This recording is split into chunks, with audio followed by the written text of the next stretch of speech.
A very warm welcome to the Management Day celebration of Ahmedabad Management Association's Ahmedabad AMA Management Fest 2026. Management Fest is not just about a series of programs. It is a movement of ideas. It is a platform where learning meets leadership and where conversation sparks the transformation. And tonight's theme is transforming for tomorrow, growth with resilience. We gather to celebrate growth, not just professional growth, but personal evolution. A small thought comes in my mind. मंजिल उन्हीं को मिलती है जिनके सपनों में जान होती है. मंजिल उन्हीं को मिलती है जिनके सपनों में जान होती है. सिर्फ पंख से कुछ नहीं होता जनाब, हौसलों से उड़ान होती है. सो आज शाम हम उन्हीं हौसलों के नाम करते हैं.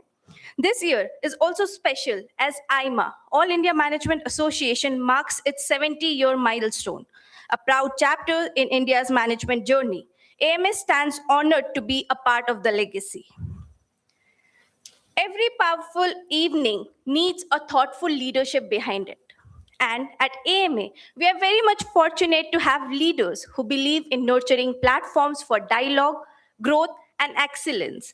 And our honorary secretary, Ms. Gopi Trivedi, has been instrumental in strengthening the initiative that has been that connects academia, that connects industries and aspiring professionals. Her commitment to the meaningful programming ensures that the evening like this is not just events, but a great experience for all. It is now my privilege to invite Ms. Gopi Trivedi to kindly share her thoughts on the evening as well as introduce and felicitate our keynote speaker. Ma'am, the stage is yours. Please give her a big round of applause.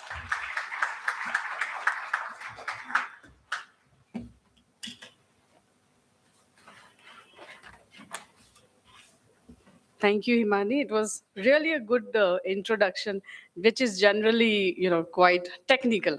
But yeah, soulfully, it's great to connect with the academia, industry, and all thought leaders, and collaborate them on a platform which really leads to the change. So, formally, good evening, everyone present here. So we have our keynote speaker, Ms. Rupal Patel, and we're going to hear from her exciting journey, her exciting life in very short time. Our distinguished guest today, and the esteemed authors whose books are going to be, discussed and launched, are ACP participants. So congratulations to all of you in advance, but yes, we'll have you very soon. And ladies and gentlemen, on behalf of the Ahmedabad Management Association, it's my absolute honor to welcome you to this special celebration of Management Day 2026. As Himani just mentioned, it's very special because the AIMA, All India Management Association, have completed 70 years. So it's really a milestone day. And it basically focuses and reaffirms our collective commitment to professional excellence, ethical leadership, and continuous learning.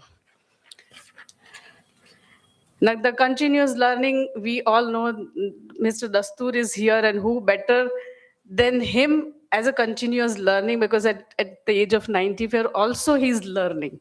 So we can learn a lot from, stalwarts like this. Our theme is transforming for tomorrow and growth with resilience.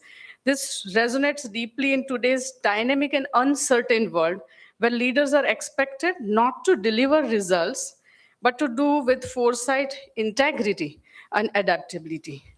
It is therefore most befitting that we have with us our keynote speaker, Ms. Rupal Patel. Her roots, as from her surname we can all make out, are from Gujarat, and she just shared with me that she's very happy to be here amongst us. So Ms. Patel brings an extraordinary journey of leadership and transformation. She has served over a decade with CIA USA, working in some of the world's most demanding intelligence environments, including military briefing rooms and war zones. During her distinguished service, she advised 4-star generals and was recognized for providing superior support to the President of the United States.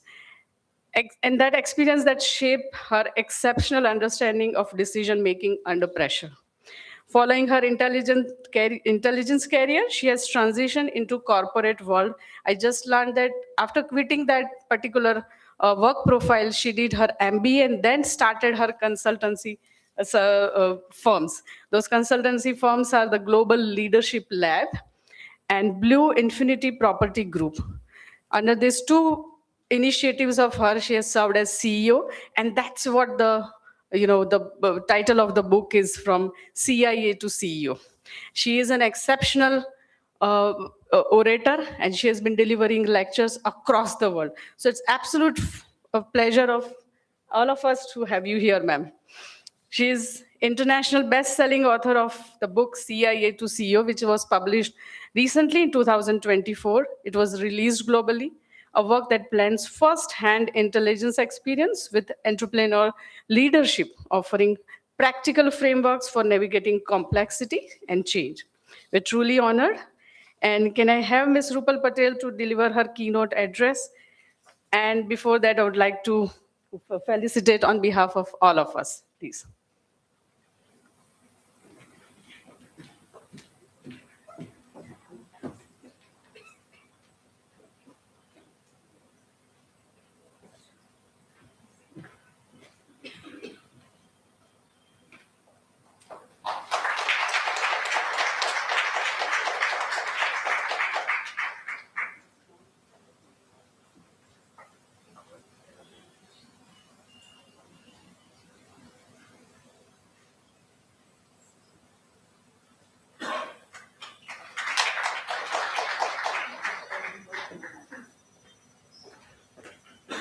So the felicitation was done with a gesture, and it was a geographical indication named Matani Pachedi. The frame encloses that piece of art, which is very much from our own city, Ahmedabad.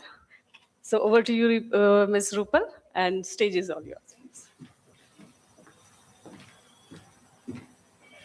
Hello, everybody. Good evening. It is such a personal delight to be here with you in Ahmedabad, which, as you can tell from my name, maybe not my accent, but it does truly feel like home. And to be talking to current, future, long-standing leaders and educators is a real honor. I can feel the warmth of this AMA community and just the willingness to learn, to explore, and to share very honestly. And so it feels like the perfect place for me to be here this evening with you all. So thank you for having me and for creating what you have created here. I also love that the topic of this celebration is resilience, because it is something that many of us will have our resilience tested over the course of our lives in big and small ways. And I would like to share a little bit of my story, some of my lessons learned, some of what's in my book, because it all comes back to this big topic. So I wrote my book for very selfish reasons. And I say that because, as some of the authors in the audience might know, often we write the things that we need to hear. And I went through so many changes, so many crossroads, so many challenging experiences in my personal and professional life.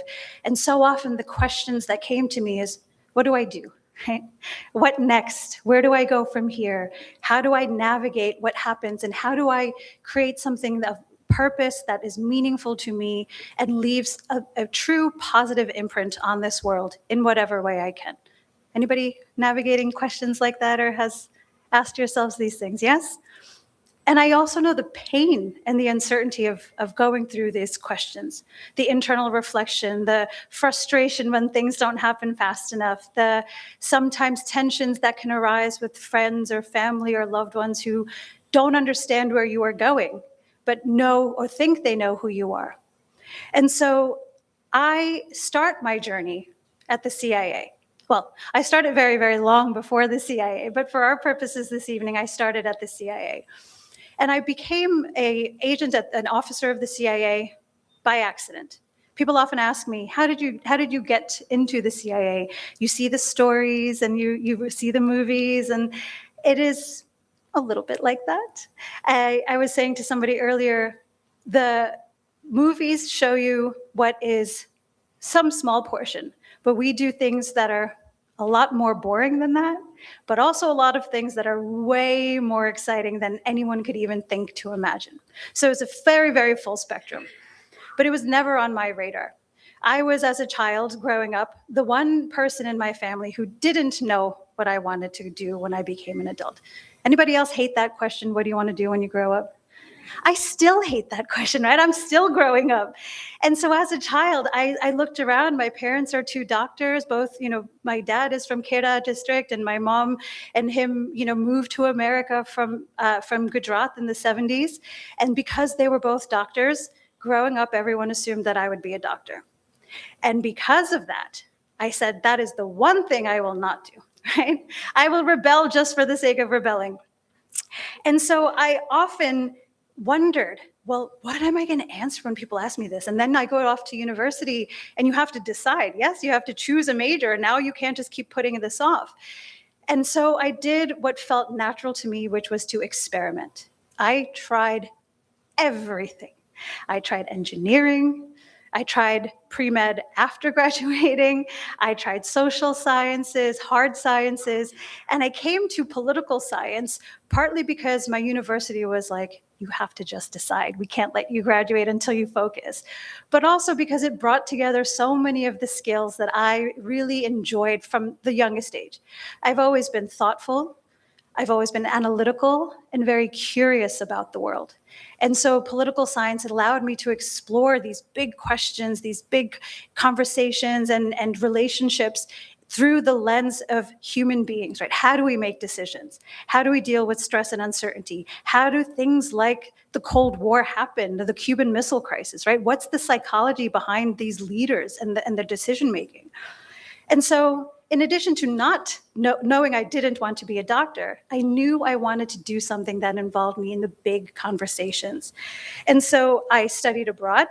I went and I served at the US Embassy as well when I was an undergraduate. I served in Muscat, Oman for a summer and had the best summer of my life playing a diplomat. I got to sit in on meetings and high-level discussions with Omani and US officials and got a taste for that diplomatic life. And I thought, yep, this is it for me. When I go back home and I graduate, maybe I'll get a master's degree and then I'll become a diplomat. But the reality was that fate had different plans for me. And when I was studying for that eventual master's degree, I was recruited by the CIA. Not on my radar. I didn't even know that someone like me with my skill set would be a valuable asset to a place like the CIA, but they came to me. And people often ask me, did you ever ask them why you, or why they found you, or why they asked you? And the completely honest answer is I was so surprised by that invitation, I didn't even think to ask. I think I just fumbled a yes, sure, I'd be happy to have, learn more. And then it just went on from there. And it was one of the best decisions I could have made. As you can imagine, it's a very intense experience. It was emotionally exhausting, mentally exhausting, practically exhausting, but it was incredibly fulfilling to be a part of something bigger than myself. And I did some very, very meaningful work. I served in Afghanistan for almost 9 months. I served in Colombia, in the jungles of Colombia. I served at NATO. I got to work with international partners from everywhere and do things that were very, very critical in the US foreign policy at that time. And I got really phenomenal training, much like all of you here, right? You're getting continuous training and learning and education. The CIA was an incredibly training-oriented organization, specializing for where you're going, what country, what type of deployment. I got training in mental combat, right? How to argue a case, how to make sense of intelligence and make sense of often what we would refer to as a fire hose of information, yes? We are all swimming these days in noise. And so how do we distill that noise and find the signal? Any engineers in the room? Yes, you understand that distinction. Yes, the signal and the noise. It's trying to understand not just what the information is saying, but what's the underlying things that aren't being said. And I also was trained in some forms of physical combat. When you go to war zones and jungles and are working with special forces units, you have to be trained in certain weapons. You have to be trained in all kinds of evasive driving maneuvers and different skills that I never would have thought that I would be able or capable enough to do. And so it was an incredibly enriching experience from beginning to end. I often, surprisingly to some, and I don't think my father's in the audience, and I don't think I ever told him this, when I was in Afghanistan, we had to travel with weapons because it was a very dangerous environment, as you can imagine. And I remember getting on this very small plane going from Kabul all the way to Herat in the west. And we were with 2 Afghans and me and one of my colleagues. And I didn't speak any Dari or Pashto, but she did. And she's like, Rupal, they're really scared by you. And I was like, why are they scared by me? Like, I don't think I'm a scary person. And she's like, they think you're Pakistani. And they keep saying, who is this Pakistani with this gun on this plane with us? Right? So there were some lighter moments amidst all of the heaviness. And again, I got to work with policymakers, President George W. Bush, President Obama, 4-star generals, prime ministers. And the one big lesson I learned from all of this was the fundamental equality of human beings. And I say this because so often people in business contexts will talk about things like imposter syndrome, or, many organizations are very, very hierarchical, and people are very concerned about how things are going to look, or can I sit down next to this person? Who am I to be in this room? Who am I to sit at this table? As a 27-year-old, when I volunteered to go to Afghanistan and be the briefer for this 4-star general, I did not have the time or the luxury to think about those things, right? The hierarchies could not matter because the mission was so important. And so my focus, my answer to that question of, did you feel like imposter syndrome, was no. I did not have that luxury. What I focused instead on was, what is the value I am bringing to that room? Why does this general need to hear from me? And how can I increase that value through my training, through my preparation, through my understanding of how does he need information? How can I be of service to him? And that is how I own my place and earn my place in that conversation. Because yes, we are not all the same, right? There's sometimes very strong differences in rank, experience, expertise. That is true. We are not all the same, but we are all equal. And that is something that I take with me in every room, in every conversation, whether in my own conversations with my team members or with, wonderful audiences like this. Not the same, but equal. And that is one of my key leadership principles for myself. I also learned, ironically, people say, what are some of the other things that you bring from the CIA with you into the world? This is not something the CIA is very well known for, but humility is probably one of the biggest. And I say this because when you are in these very dangerous contexts, you realize how little control you have over anything. You can plan the most perfect mission start to finish, have the resources, have the funding, have the most brilliant minds informing the strategy. And then has anybody in here done military service? A few people, yes? The second that operation gets going, right? All of the contingencies, and some that you planned for, some that you didn't plan for, get thrown at you. And that's when you need to be resourceful. That's when you need to recognize, this is what I cannot control, but this is what I can. This is what I have to focus on. And that is part of the practice of resilience, right? Not getting angry or frustrated at all of the challenges, all of the obstacles. There was a time I was supposed to be flying from the middle of this special forces base in Afghanistan back to Kabul. And we couldn't take off because the landing field was being attacked. So we kept going, and then hearing these messages on the radio, go back to base, going, coming. And I realized, I can't get stressed, right? There's nothing I can do about this situation. And so finally, when they stopped attacking, we were able to get to the airfield. But then our plane was gone. So what did we do? In that typical Gujarati fashion, right? I figured out, how can I be resourceful? Who's around? Who can I rely on? Who can I ask in my network, right? Who are the people here who are part of the same mission?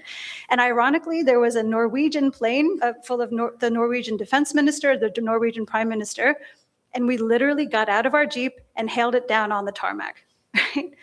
And they let us on the plane, surprisingly, total strangers. They let us on the plane. Second big lesson, ask for help.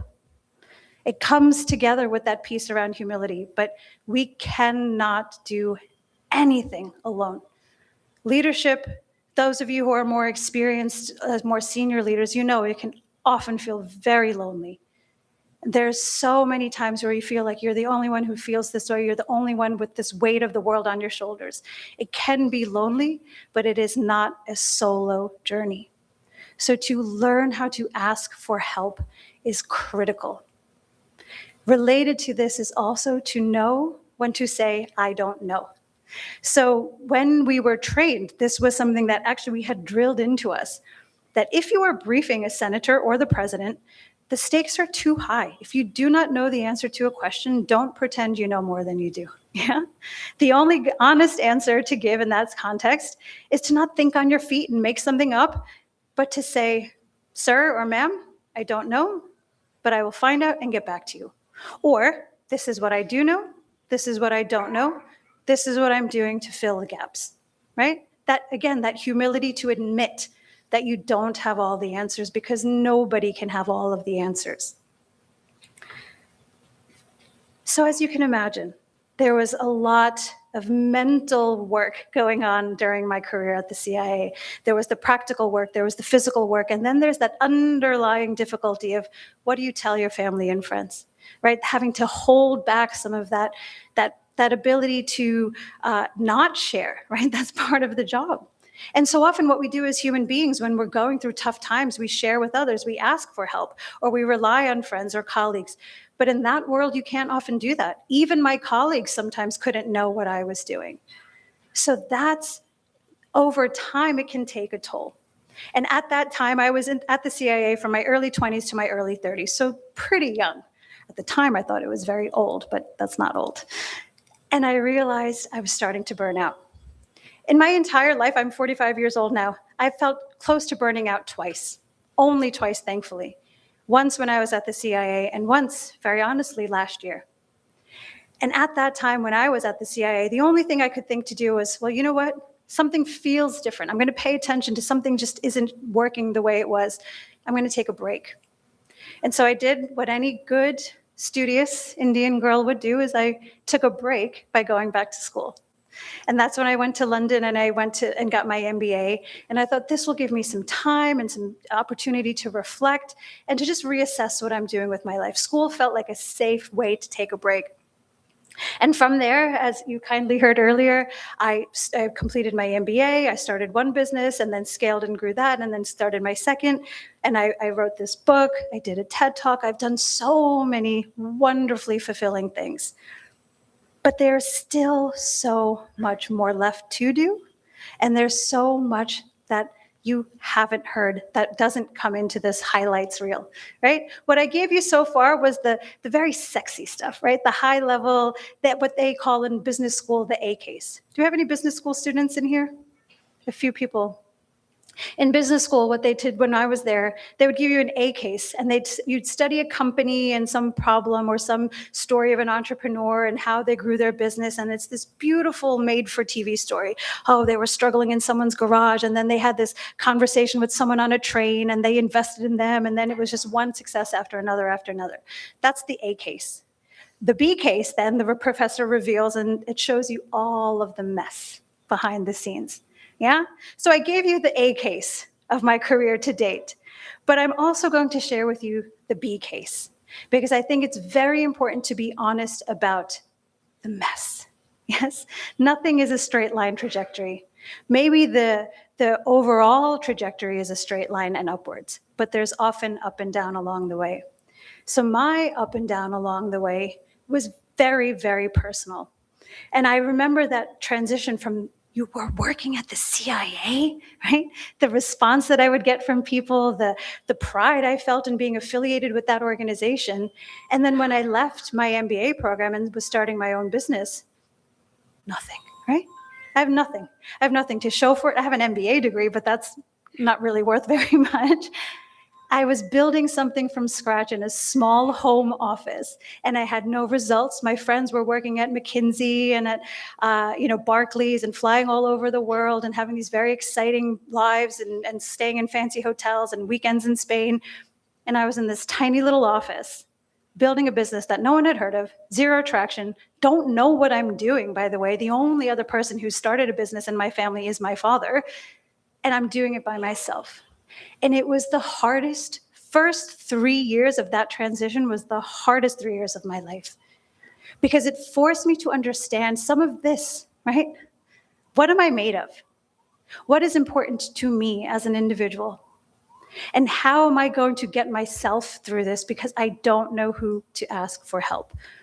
I had to define my own mission and my own sense of self-worth unattached to my title, right? I didn't have a title anymore. I gave myself the very fancy title of founder, but what was I the founder of back then, right? Nothing, just an idea. And so that process of understanding who am I at my core, what do I want to do with my life, right? Where can I go? Many of those questions I shared earlier. What next? How do I do this? What is the purpose and the meaning? I had to figure all of that out and reinvent and redefine success and my own sense of self that had nothing to do with external accolades or external validation. And so some of the things I learned along that very painful journey was fundamentally the importance of this. Not just the community, not just the education you get, but the community that you have around you. In those very early days when I was starting my first business, a friend of mine said, just in passing, we were talking about something, and she said, you are the average of the 5 people you spend the most time with. Has anybody heard that phrase before?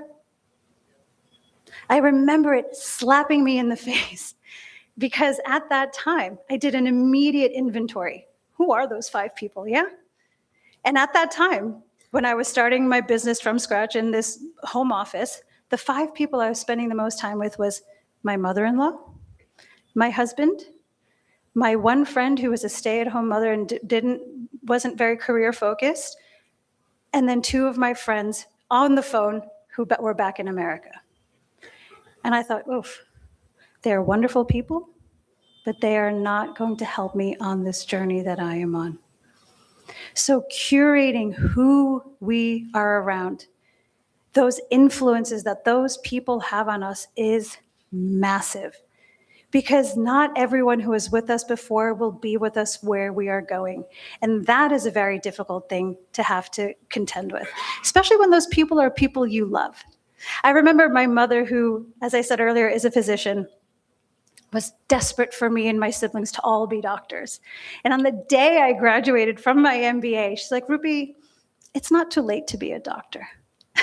And I thought, I think it's a little bit too late, right? It's not practically, but I have decided for myself that ship has sailed.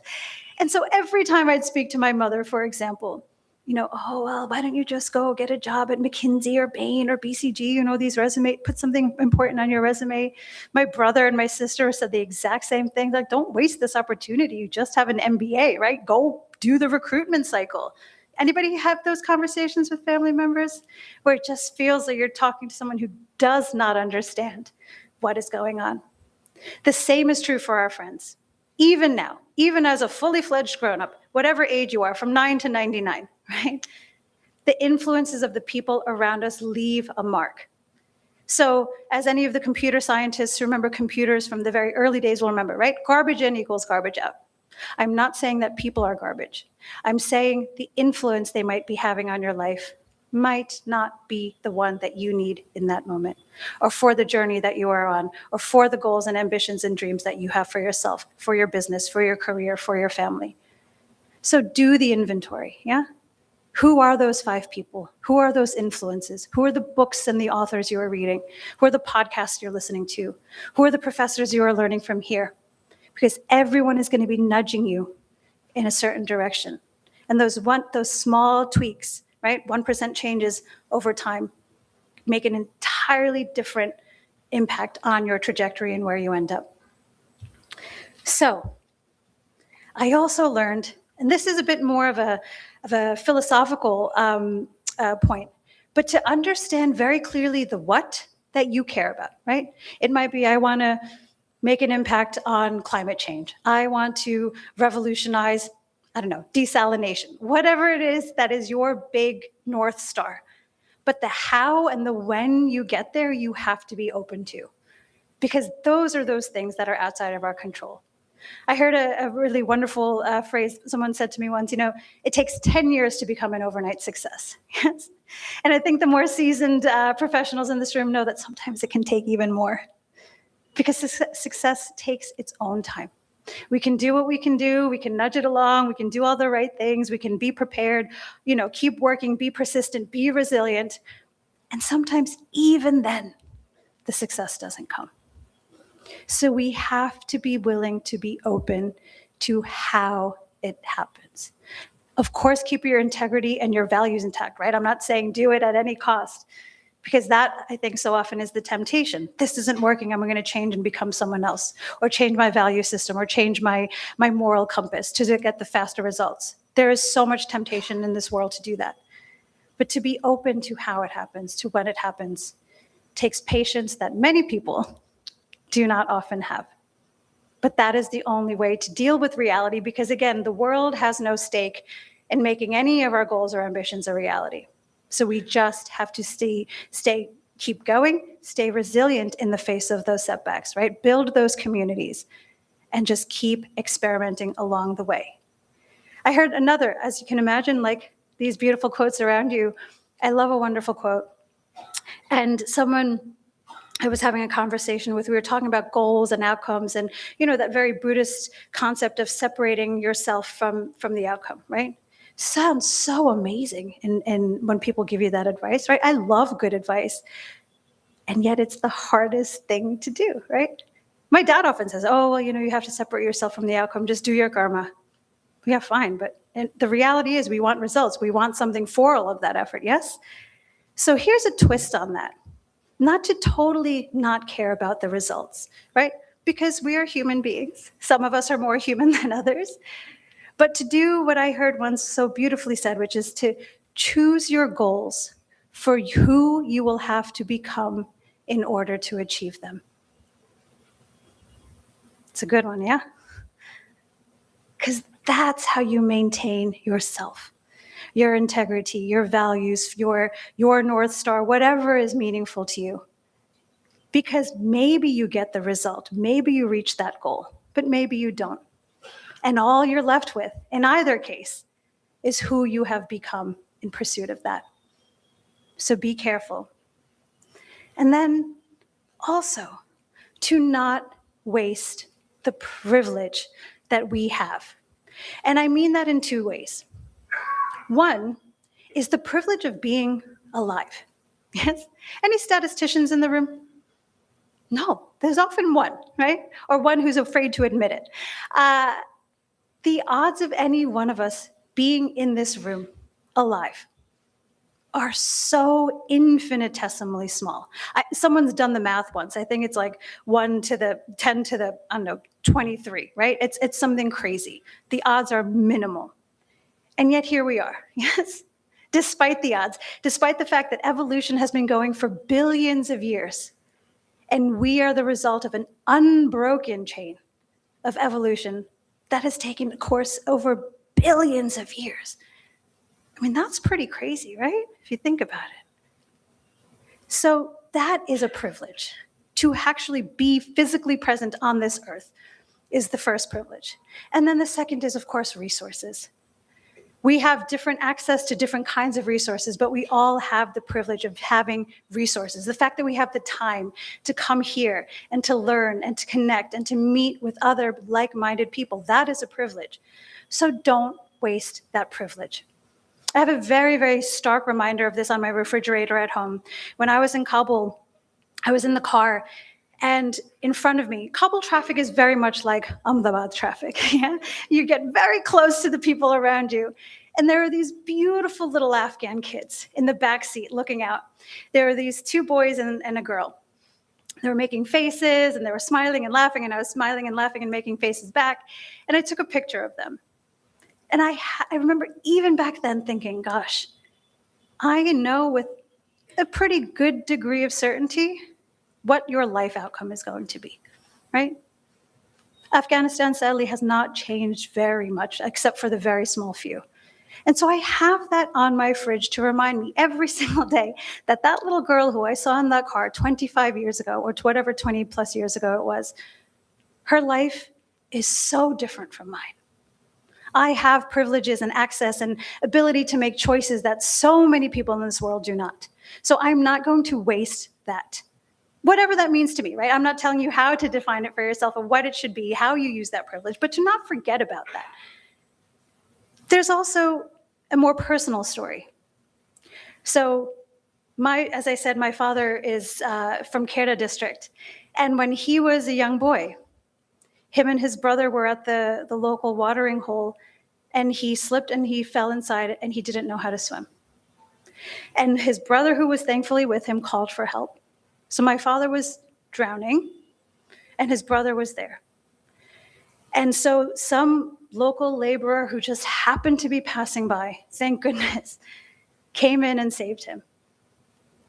And if that random stranger, who my father never saw again, had not been there at that exact moment, the tens of thousands of people's lives that he has saved as a surgeon would not be here. I would not be here. My siblings would not be here. That's an extreme story. But many of us don't have to look too far back in our family history for just that little bit of luck, right? Things could have gone this way or this way. And it's just luck that made the difference. To be the beneficiary of that luck is a privilege. So that is what I think about when I'm trying to decide, do I give up or do I keep going? Do I be resilient or do I just throw in the towel, right? Because it is easier to give up sometimes. Of course it is.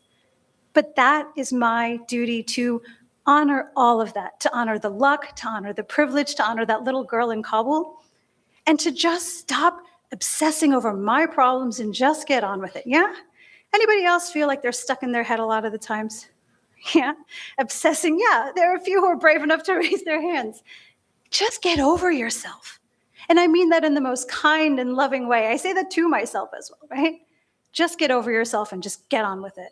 Sometimes we need to give ourselves that tough love.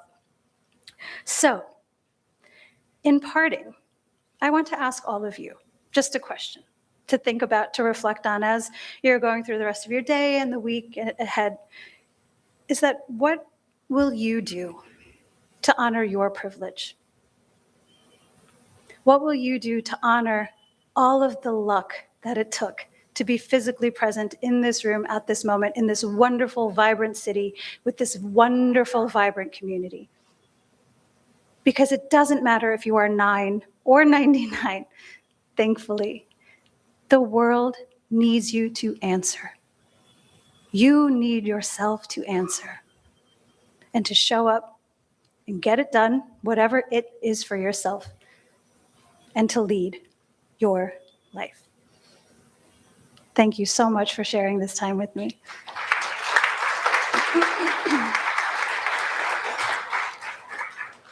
And if we have any questions, would love to take some questions and hear from all of you in the audience.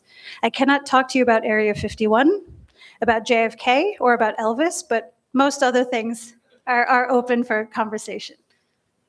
Anybody?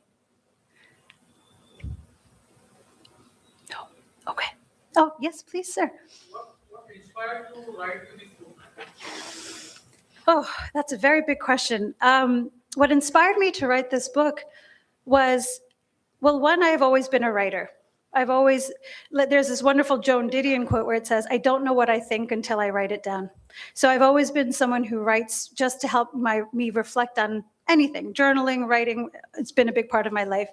And I found that as I was building my career after the CIA, and I was building my first business, actually, I kept getting asked so many of these types of questions of, how did you do this? How did you navigate that? Some of it was very practical and technical around teams and investors and that kind of more boring stuff. But so much of it was around the mindset, right? Because most things these days we can Google, right? Pretty much, or AI now, right? Can give us some guidance and help and support. But it kept coming back to these mindset questions. again, around developing resilience, overcoming challenges, high performance, all of that kind of stuff. And so I thought, I love talking about this. I've experienced it myself. I keep getting questions from other people. How can I make it available, my thoughts, my reflections, in a way that can reach more people? So finally, the pain of not writing the book became greater than the pain of writing it. So I forced myself to sit down and do it. But that was why. It was because the questions that I had lived kept coming back to me from other people, and I thought this would be a way to reach more people. What was the title? How you selected the title subject? You are So the How did you think of this title? I thought of it. I did. My publisher tried to change it. And I was like, well, give me a better title and I will change it, but I think it's pretty good. So from CIA to CEO was the catchy marketing part, right? That's going to grab people's attention. But the subtitle is, unconventional life lessons for thinking bigger, leading better, and being bolder. And that subtitle came because that was the topics that, again, I was coming back to again and again for myself and with others. Yeah. Yes, please. That one must learn in this days and age to become yeah, some skill sets that one should learn in this day and age to either become a better entrepreneur or a better diplomat. Something from your experience. Yes, I love this. It's emotional intelligence, I think, is probably the key. First and foremost, emotional intelligence about yourself. So the first third of my book is actually about that, is really understanding who you are, how you lead, what your requirements are, what makes you tick in a very granular way, because we don't ever stop and think about these things, right? We do things on autopilot. This is just who I am. So to be very thoughtful and intentional about yourself first, because how you show up for yourself will often be reflected in how you show up for others. And of course, as everybody in here, is either currently or will at some stage be managing and leading others, it's important to have that fundamental baseline emotional intelligence for yourself. And then, of course, understanding others. Because no matter what AI will do for us, it will never replace human-to-human connection. It will try to, they are trying to, but it's not going to be the same. And so in order to motivate others, in order to inspire others, in order to just get things done, you're still going to need physical human beings to do it and to be able to understand what makes them tick and how you can engage with them in the most productive way possible. So I would say emotional intelligence. And to gain emotional intelligence, what do you think can help? Meditation, journaling? Do you have a process for that? I do. Well, it's all in the book. But I think just being thoughtful. I mean that very genuinely, right? Is anybody in the room a parent? Any parents? A few parents, yes? I have 2 young daughters, and sometimes my husband thinks I overanalyze everything. But even in my interactions with them, I'm very consciously thinking about what am I saying? How am I, what are they learning from my behavior? What are they learning in this conversation? What are the words I'm going to choose that it's going to affect them in a certain way? Because other people are often mirrors to ourselves, right? So I think just this doesn't come naturally to me, but being slower and being a bit more thoughtful, and before you react to something or to somebody saying something or doing something, to just take a second, even if it's just a few breaths, to compose yourself and to respond in a way that is a little bit less of a knee-jerk thing and a bit more intentional. It's practice. I wish it was something else. I wish there was a pill or a course or something, but unfortunately it is just practice and paying attention, right? What's working, what's not working, and always being willing to update your standard operating procedures. Yeah. Yes. Anybody else? Oh gosh. This is my father, so take this question with a grain of salt, yes. I can't even tell you how many secrets I've kept. Even the number is secret. Yes. Good. Well, thank you, everybody, oh, sorry, please. Oh, yes.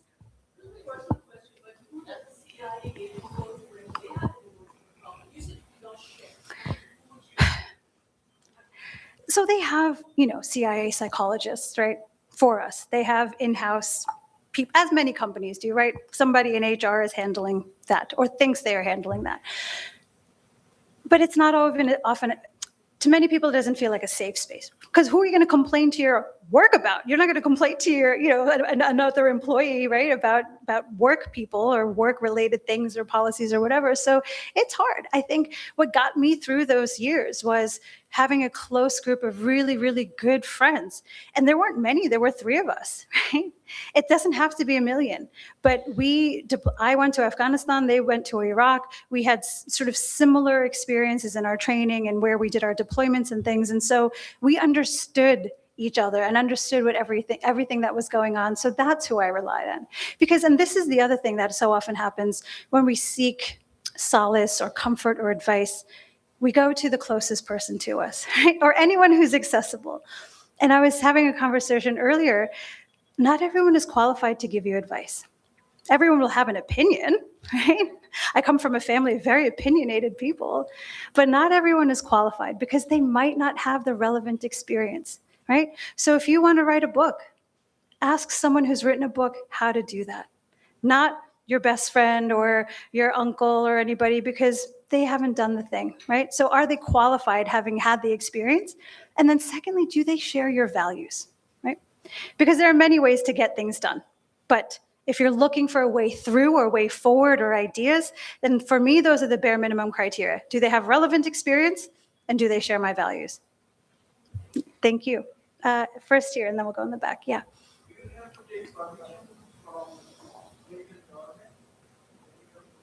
Yes. So I have Sure.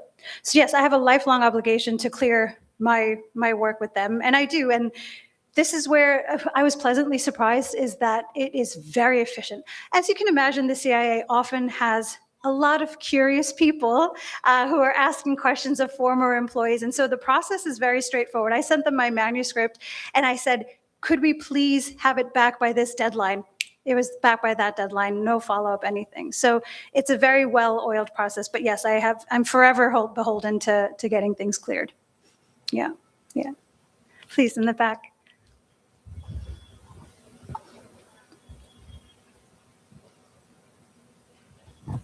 How tough is it you working as a CA, having communication with the armed forces? Because my cousin brother is a brigadier general with U.S. Armed Forces as a doctor. Yeah. So I was having a chit chat. He was telling CIA people, they are very down to earth, but it's very tough to have a word with them. Is it very tough to have to go into communication with the U.S. Armed Forces right now? So I can only speak from my own experience. I think because I was working on an issue where there was an active war, there was a greater willingness to just come together and collaborate. Now, politics in Washington is a mess. Politics in the field does not exist, right? So in the field, it's one team, one mission. And that's why it's so wonderful and valuable to go out and actually deploy where things are happening, because there's none of this nonsense about, oh, well, I have to clear. Yes, you have to clear the things that you have to clear, but you can very easily communicate with people because the mission is that critical. The other thing that often happens is, or that was very, very helpful for me, is the CIA reputation precedes me. So I think any potential resistance or antagonism there might have been is already a little bit eased because they know that they need the intelligence that I am going to be sharing with them. And then, as with many other things, it's building a relationship, building that mutual respect, that trust over time. But I didn't have any issues with the communication. It can be tough. It can be. And I would say it's a very clear divide between headquarters and back home. And then in the field, it's very different. Yeah. Anyone else? No. Okay. Thank you so much, everybody.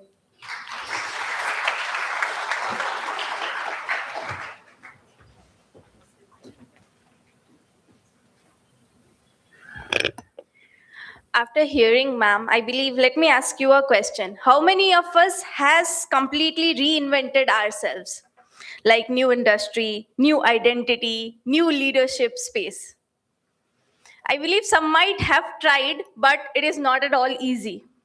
So our keynote speaker today did exactly that. Her journey reflects tonight's theme more powerfully than any definition could ever. She does not just speak about resilience as a motivational word, But she did practice in the environments where the pressures were real and the consequences were absolutely serious. So the transformation is just not about the change in designation, but it is a change in mindset. And ma'am, what an inspiring perspective. Thank you very much for reminding us that true leadership rises through challenges. So we are absolutely thankful that you had shared your experience in the best way possible. Your aura was very strong, very positive, and very inspiring. So on behalf of audience, I would thank you in advance. So now moving forward, books are said to be quite revolution. So when someone writes, they choose to leave behind more than just experience. It is the guidance. And tonight, we honor three such contributions. First is Srimad Bhagavad Gita for Motivated Managers by Mr. B.N. Dastur. So I would request Mr. B.N. Dastur, sir, to please join us on stage. And I request Mr. Rohit Patel, sir, to please felicitate Dastur, sir. Please give him a big round of applause.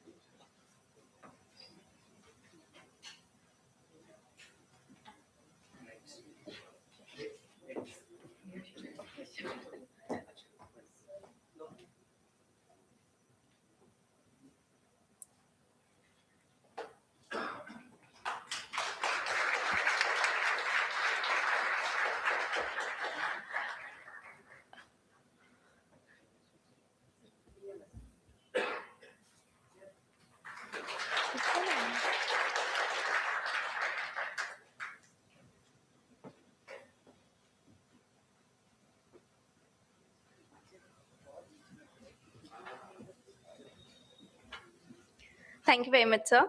Next book is Lead by Design, Structured Tool for Strategic Leadership by two great authors, Dr. Paresh Karya and Dr. H.C. Hiren Panchal. So I request both of them to please come up on the stage, and I request Gopi ma'am to please felicitate both the authors.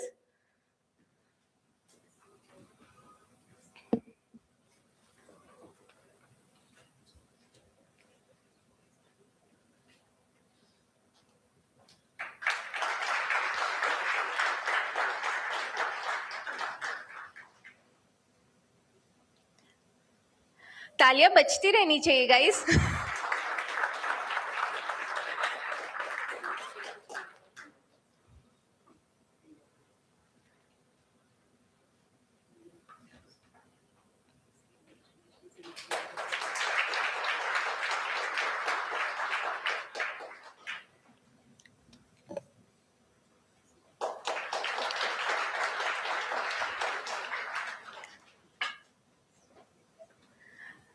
The third book that we have is Shaishanik Talim Karyakram, a teacher's training book by Mr. Narendra Pandya. And I request Giriraj Dave sir to please felicitate Mr. Narendra Pandya.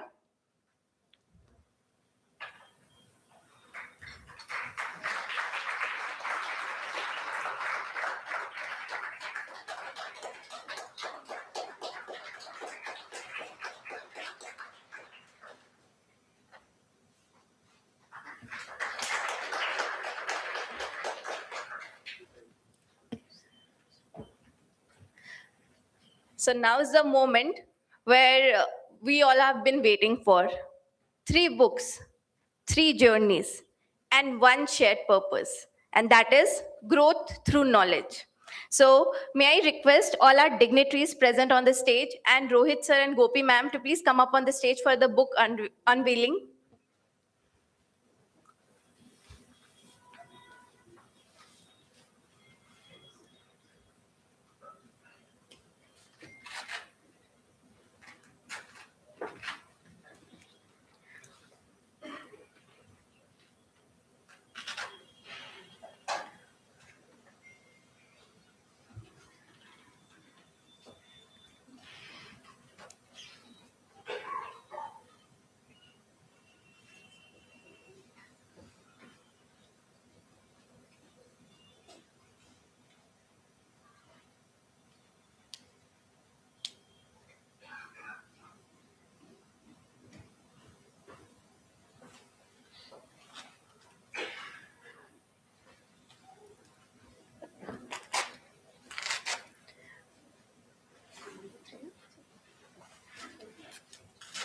So we can have a group photo with all the dignitaries on the stage with the books on the hand.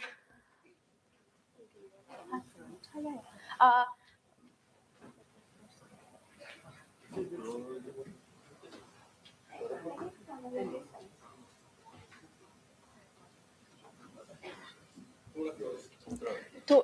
yeah.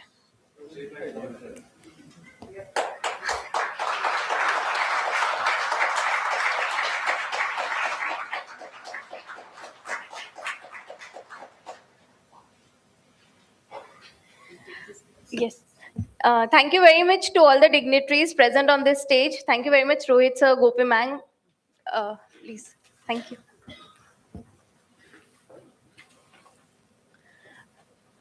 Now is the time to hear our authors of the day, authors and speakers of the day. We would like to start with Mr. B.N. Dastur, sir. He has been associated with AMA for a very long time. He's an author, trainer, management consultant, actually a very seasoned trainer. So, who brings the timeless philosophical insights and the contemporary managerial challenges and encouraging the leaders, anchors to take decision with value and clarity. May I now request Sir to please share his insights on the book? Please give him a big round of applause.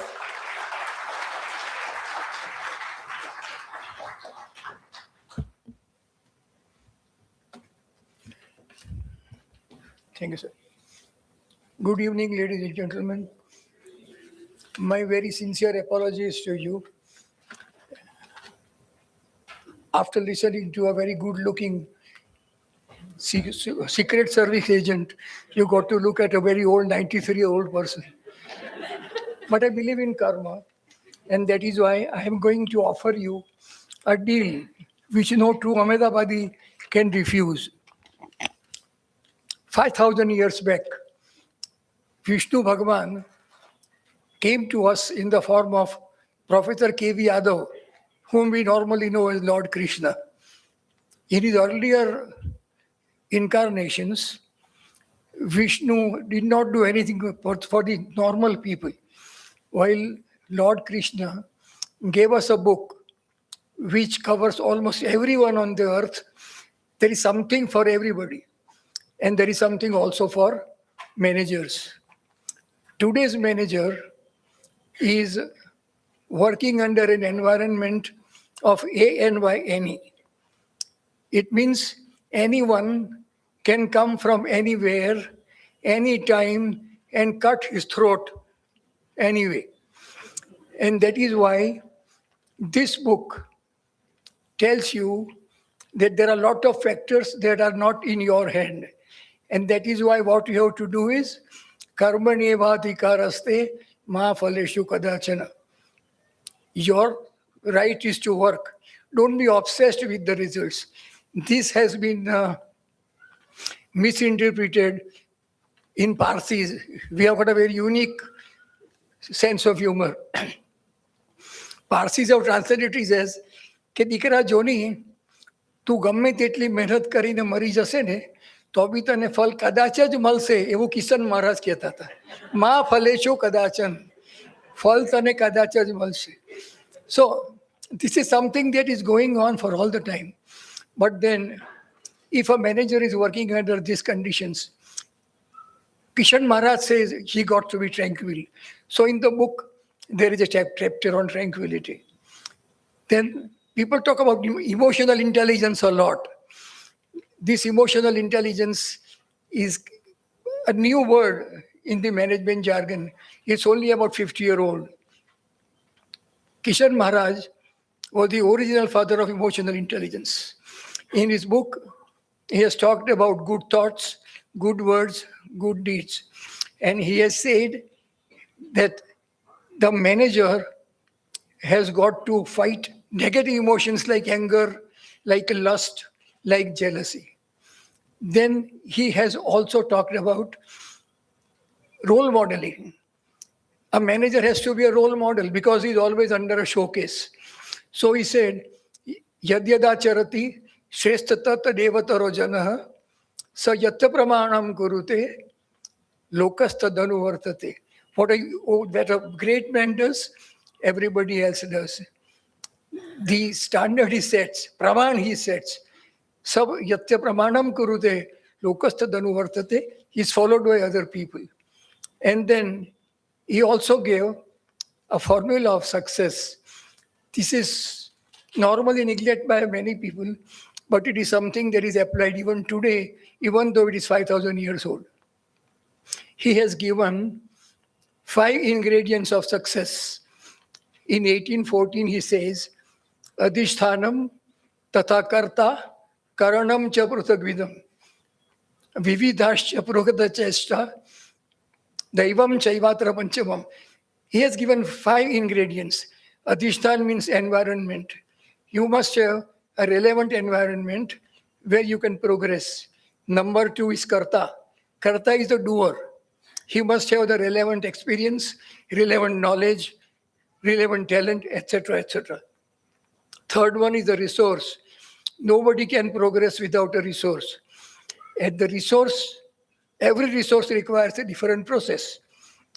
This is wonderful. He says, Vividhascha prutaka chesta.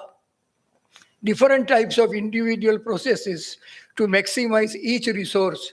And then you want a little bit of luck. Daivam chaivatra panchamam, he says, and here luck is in the 5th place. 1 out of 5 is 20%. So luck is only 20%. All this is available to you for the price of one small piece of pizza. You have a choice. Either confuse your cholesterol by eating pizza or enlighten your mind by reading Gita. I am not talking about my book. There are lots of variations available, and all those are very important. You pick up anything you want, but it is for you. There is also a bonus, and that bonus is the deal which nobody can refuse. If you are a true Ahmedabadi, you cannot. In 1864, 68 and 69, he says, anybody who promotes my message to other people will reach me, and he will be my beloved. That is what he has promised. So if you want to reach God, because it's the incarnation of God, if you want to reach God, you don't have to go to Himalaya and do a tapa or remove your clothes and move about as Naya Baba. It's not necessary. Just take the book, one for yourself, half a dozen for other people, and then distribute. Because when you distribute, that is what you are doing. And you will reach where you want to reach. This is something that I wanted to tell you. The book, as per our principle, taught us to by K.K. Nair Sahib, a book should be such that a person should start reading it at Ahmedabad and finish it by the time he reaches Bangalore in a flight. So the book is only 67 pages. Follow. And as I said, it's a very good deal.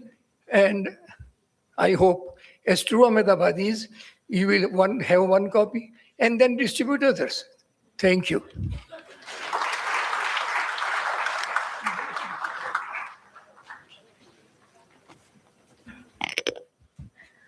Thank you very much, sir. जैसे कि sir ने बोला कि as true Ahmedabadis, we never miss a deal. And as true Indians, we always like things at a very discounted price or things where we get discount.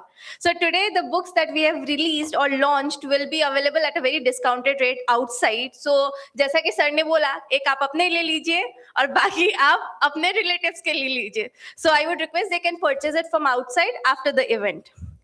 Next, I would like to invite Mr. Narendra Pandya. He is a very passionate educator, a very senior trainer at Ahmedabad Management Association, and he has dedicated his work to strengthening educational practices, nurturing creativity, classrooms, students, teachers, and whatnot. So now I would like to invite Sir. Please share insights on the book to our relevant audience. Thank you very much. Please give him a big round of applause.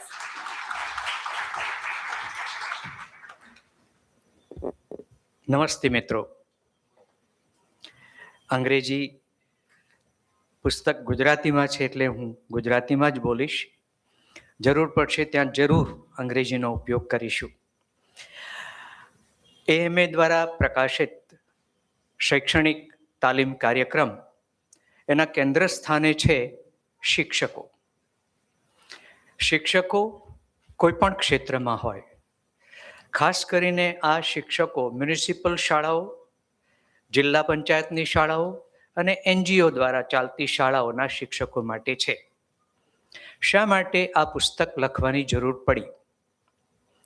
Ahmedabad management એસોસિએશને 2010માં વિદ્યાર્થીઓ માટેની municipal સ્કૂલ્સમાં ભણતા વિદ્યાર્થીઓ, 7 અને 8ના વિદ્યાર્થીઓ, સાથે સાથે જિલ્લા પંચાયત અને NGOની પુસ્તકો. તો એ શાળાઓમાં જે વિદ્યાર્થીઓ જાય છે એમનું શૈક્ષણિક સ્તર ઘણું દયનીય છે. હવે એ સ્તરને વધારવા માટે, થોડું ઊંચું લાવવા માટે અને બીજા હોશિયાર વિદ્યાર્થીઓના લેવલમાં, એમની હરોળમાં લાવવા માટે આ પુસ્તક અને તાલીમ બંને શરૂ થયા છે. અત્યાર સુધી આપને જાણીને ખૂબ આનંદ થશે, આશ્ચર્ય થશે એવું નથી કહેતો, લગભગ 20,000થી વધારે વિદ્યાર્થીઓ એમાં તાલીમમાં ભાગ લઈ ચૂક્યા છે અને એમની સાથે આવેલા શિક્ષકોની સંખ્યા અંદાજે 1,000 જેટલી થાય છે. આ તાલીમનો આશય ગુજરાતીમાં કોઈ એમ ના કહી જાય કે આ વિદ્યાર્થી નબળો છે અને આ વિદ્યાર્થી જરા કાચો છે. આ નબળાઈ અને કચાશ તાલીમથી દૂર કરી શકાય. આ પુસ્તક અમદાવાદ મેનેજમેન્ટ એસોસિએશને જે તાલીમના અનુસંધાનમાં પ્રકાશિત કર્યું છે એનો ઉપયોગ ઘણા બધા શિક્ષકો કરી શકે અને શાળાઓમાં જુદા જુદા પ્રોજેક્ટ્સ લઈ શકે, કાર્યક્રમો કરી શકે. સમાજ પ્રત્યેના ઋણ અદાયગી વિશે AMA હંમેશા સજાગ છે. કહેવાય છે કે જે સમાજના નાગરિકો શિક્ષિત એની પ્રગતિ નિશ્ચિત. The educated citizens will make an educated society. એટલે આ રીતે એક મોટો આશય. પણ આ પુસ્તકમાં હમણાં જ એ પ્રકાશિત થયું. આ પહેલા અમે પુસ્તક વગર તાલીમ આપતા હતા. તમને જાણવું ગમશે કે આ તાલીમમાં શું અપાય છે. તો પહેલા તો ગુજરાતી ભાષા સુધાર. You will be surprised to know why must we have some improvement in our own mother tongue. માતૃભાષાને જ્યારે ગુજરાતીને અત્યારે બચાવો અભિયાન શરૂ કરવું પડ્યું છે એ ખરેખર દુઃખદાયક બાબત તો છે જ. પણ આ તાલીમમાં જે શીખવવામાં આવે છે તે એક તો ઉચ્ચાર દોષ, pronunciation errors. કેટલાક, આપણી ગુજરાતી ભાષા તો ઘણી સમૃદ્ધ છે, એણે 3 સકાર આપ્યા. એક સસલાનો સ, બીજો શરણાઈનો શ અને ત્રીજો ષટકોણનો શ. આ જો ઉચ્ચાર બરાબર ન થાય તો ઘણા બધા ગોટાળા થઈ જાય સમજવામાં અને સમજાવવામાં. એક પ્રોફેસર મિત્ર હતા, એમના શબ્દકોશમાં સ પણ નહોતો અને ષટકોણનો શ પણ નહોતો, માત્ર શરણાઈનો શ હતો. એક દિવસ સવારે વહેલા ચાલવા ગયા અને સામે મળ્યા એમના એક પ્રોફેસર મિત્ર. સવારનો સમય હતો. અમારા પ્રોફેસર મિત્રએ કહ્યું, ગુડ મોર્નિંગ સર. અને જે શકારવાળા છે એમણે કહ્યું, શેમ ટુ યુ. હવે શેમ કોના પક્ષે છે એ તો આપણે નક્કી કરવું પડે. આપણા બાળકોમાં આ સભાનતા આવવી જોઈએ ઉચ્ચારણ તરફ. એક જાણીતી યુનિવર્સિટીએ અંગ્રેજીમાં લખ્યું છે, In most of the parts of Gujarat and elsewhere, the pronunciation of sh and sa are not distinctly made. આનાથી વધારે શરમજનક બાબત આપણે માટે કઈ હોઈ શકે? એટલે પાયામાંથી જ વિદ્યાર્થીઓનું જે ઉચ્ચારણ છે એ શુદ્ધ બને. ત્યાર પછી લખવામાં જે ભૂલો કરે છે, કેટલાક વર્ણ, આલ્ફાબેટ, ધ અને ઘ બરાબર ન લખાય તો અર્થનો અનર્થ થાય. તમારે લખવું છે ધણ, ધનું પાંખું ઉપર તરફ જાય અને એને બદલે ઘણ લખાઈ જાય. લુહાર જે મોટો હથોડો વાપરે એને આપણે ઘણ કહીશું. હવે લખવામાં જો આટલું વર્ણદોષ થતો હોય તો સામેવાળો એને શું સમજવું એની અવઢવમાં રહેશે. He will be confused as to what meaning should be derived out of that. આ ઉપરાંત વર્ગમાં કેવી રીતે નોંધ લેવી એ પણ તાલીમનો એક વિષય છે. અમારી આ તાલીમ હજી પણ ચાલુ છે, અવિરત ચાલુ રહેશે અને એને મદદ મળે છે. અમે ન સ્કૂલ પાસેથી કશું લઈએ છીએ, એએમએ કશું નથી લેતું, ન સરકાર પાસેથી. હા, મદદ જરૂર મળી રહે છે. પણ આ વિદ્યાર્થીઓને અહીંયા લાવવા માટે એએમએ ટ્રાન્સપોર્ટની વ્યવસ્થા કરે છે. એવું નથી કે આવી જજો. એ સ્કૂલ 5 કિલોમીટર દૂર હોય, 10 કિલોમીટર દૂર હોય કે 25 કિલોમીટર દૂર હોય, અમે વિદ્યાર્થીઓને ને શિક્ષકોને અહીંયા લાવીએ છીએ. સ્વાગત, ચા, કોફી, બિસ્કિટ્સ. તાલીમના મધ્ય ભાગમાં જમણવાર અને તાલીમ પૂરી થઈ હતા તે સ્કૂલમાં પાછા એમને મૂકી આવવાના.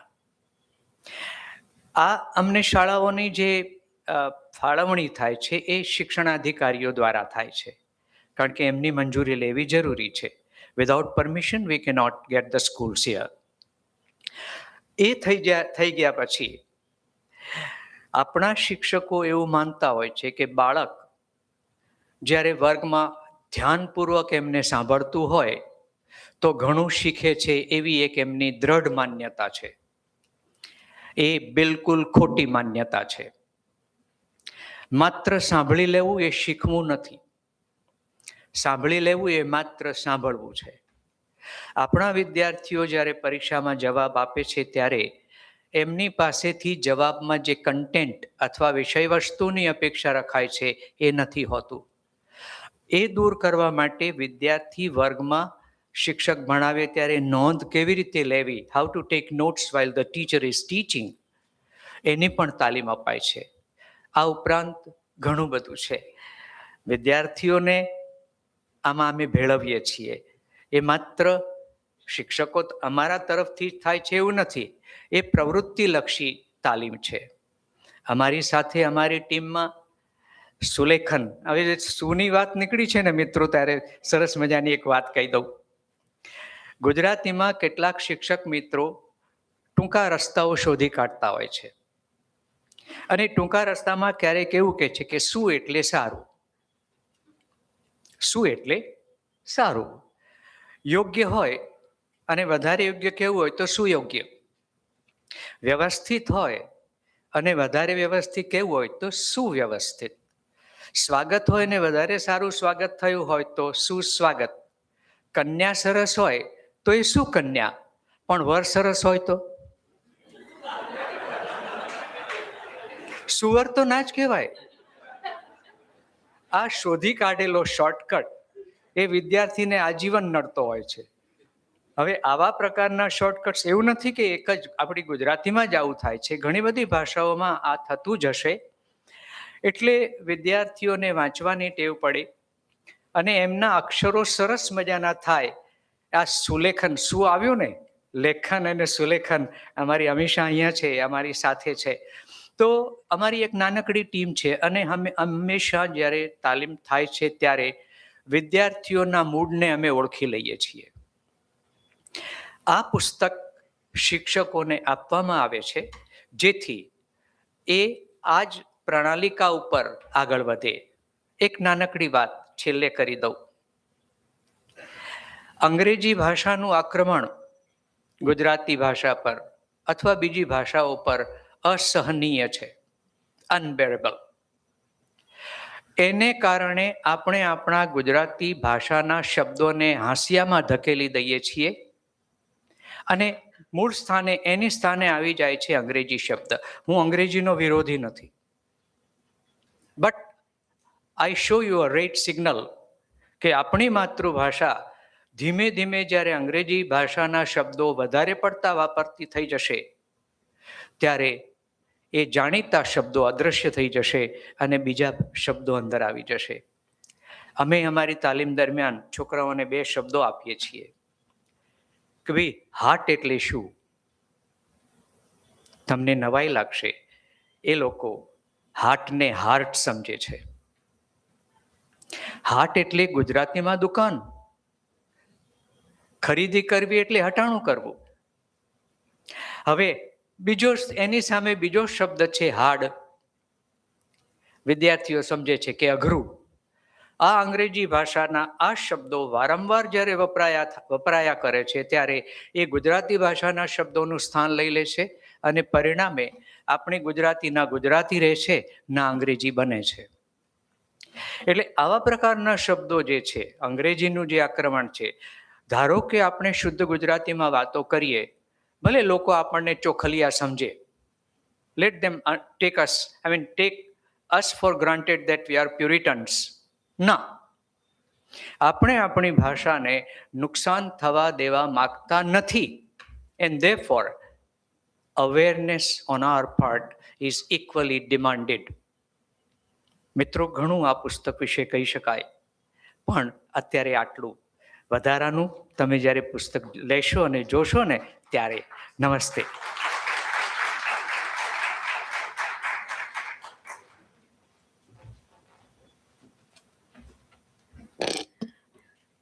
Though my Gujarati is not good, but sir, શું વાત છે. તમારી વાર્તા ઘણી સારી હતી. So thank you very much, sir. Now, the third book that we have has been authored by two of our faculty members. So I'll not separate them and invite them one after the other, but I would request them to jointly come. We have Dr. Paresh Karya and Dr. Hiren Panchal. So may we please request both our faculties to please come up here.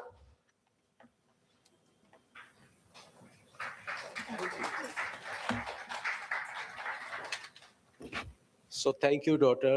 I think Hiran Bhai, I will invite you after 5 minutes. So very good evening. ગુજરાતીમાં બોલવું છે, હિન્દીમાં કે ઇંગ્લિશમાં? Mix. Okay. So thank you everybody, all the dignitary on the dais, off the dais, couple of my friends here, families. So this book is something special, and why, right? So I'll just walk you through. Me and Hiren Bhai Panchal in connect with many years now, and Hiren Bhai is in L&D, Leadership and Development, for 18 years now, Hiren Bhai. And I'm in corporate right now for 32 years. And we were just talking one day about our exposures and experience. And many times we ask our people, team is fully engaged in so-and-so project, or this is happening, engagement of people. Many times we listen our manager that very hard to manage the people, very hard to manage this project. Many times we listen our manager that, sir, we are leading this, nicely. So we ask them mixed question, right? I said, do you think that people are really engaged or employee really engaged? And the answer was like, seems like they are engaged. I don't know, but work, I'm getting work output, so equal to engagement.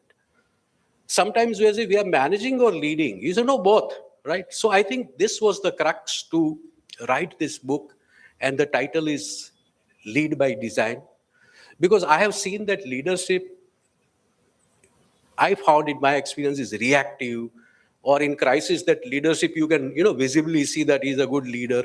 But now the objective in my company, and even here and by many clients of his, is demanding that please tell us, teach us, coach us, mentor us how to make our leader giving some time and design what we want. Like example, one company, even my company, we wanted to refresh our culture. And when you have to refresh your culture, you need a leader, and they lead with design, right? Because there is a good saying in my company that culture is king. People can copy your product, people can copy your process, promotion, packaging, any damn thing. People cannot copy your culture, right? So this book is a real crux. This book also clarifies what is the difference between managing and leading, right? I have written, managing means are we doing right things, and leading is, are we doing the right things, right? So managing is dealing with more of organizing, coordination, control, planning, but leading is a different ball game. And when you add a flavor of leading with design, I think that's where the winning part of the company or entrepreneurship come. I told you why this book, because leaders are reacting more and designing less. Even in this book, we have given one chapter, some crux I give you: make time to think. Make time to think. Today's leaders are not, taking out time and giving thinking and foresight. Even I listen our Prime Minister, India by 2047. He is already in lead by design, right? So this is what is the crux of the book. Even if you ask me, our experiences we have put in this book, and this book clarify and give a coherence across the system that how to lead with design, develop that foresight for present and future. The core idea of this book is designed leadership, which teach you, tell you, explain you intentional, structural, and purpose-driven part to lead for present and future. So again, what is designed leadership? Just to give you the crux here: align the decisions with purpose, create repeatable leadership impact. Many companies I worked, and even my company, we are multinational, so we have many, many branches and the countries. So I really realized that this book will definitely contribute to the present leader and the future leader. Even what I wanted to tell you, any leader, if you see now, it is visible the courage and effort, but sometimes you doubt the purpose and direction of that leader, and that is why this book fill that gap to teach you purpose and direction, how to design for a forward thinking of your company, right? So 4 pillar of a framework in this book: lead by design, structure, tools for strategic leadership, vision, values, system, execution. Without vision, we all understand it is a drift. Without values is erosion. Without system, it's chaos. And without execution, it's illusion on paper, but you are not executing. Even without system, I'll tell you, we are a strong believer of a system. And lead by design, I think it teaches you that SOP, you understand, many people are working SOP, SOP, SOP. And we always say that person is not a problem, process is a problem. I repeat, person is not a problem, process is a problem. If your process is not right, I think person can commit mistakes, person can take a shortcut, right? So lead by design teaches you that. So leadership as an ecosystem, we have highlighted that this lead by design teaches you, explains you the interconnected system of people, processes, culture, decisions, and stakeholder. Even here, I would like to add you one additional part we have put indirectly in the book. If somebody asks you that what are the 2 qualities of a successful leader? So without taking time, I give you answer. Any damn leader, successful, and he or she is, leading with design, he has 2 mastery. What is the 2 mastery? People skill and selling skill. People skill and selling skill. Here also you need the design. Are you getting my point? And this book add that, additional part to your thought process, right? This book is not inspiration or a philosophy book. I'm very clear. So it is giving you the tools and techniques, the methods, right? The last, there is a chapter 9 is a toolkit, how to lead by design. And last 4 or 5 pages is an appendix which gives you the self-test. Am I really, leading with design? So that also give you justification. And again, I repeat, this is not an inspirational or a motivation book, but I think this is nicely designed based on Hirenbhai and my experience and exposure. I'm sure it will be a great value addition. This book is for all the people active in the entrepreneurship and business. But I would like to add, this book is for youngster also, because many youngsters are, I'm just looking at me with eyebrows up. No, I have written line for you. Young professionals can use these tools to build leadership maturity early. I think this will, put a, bridging the gap instead of taking long time, but they will take a short time. So here I invite Hiran bhai, please come and add few more, part of this book. Please, Hiran bhai.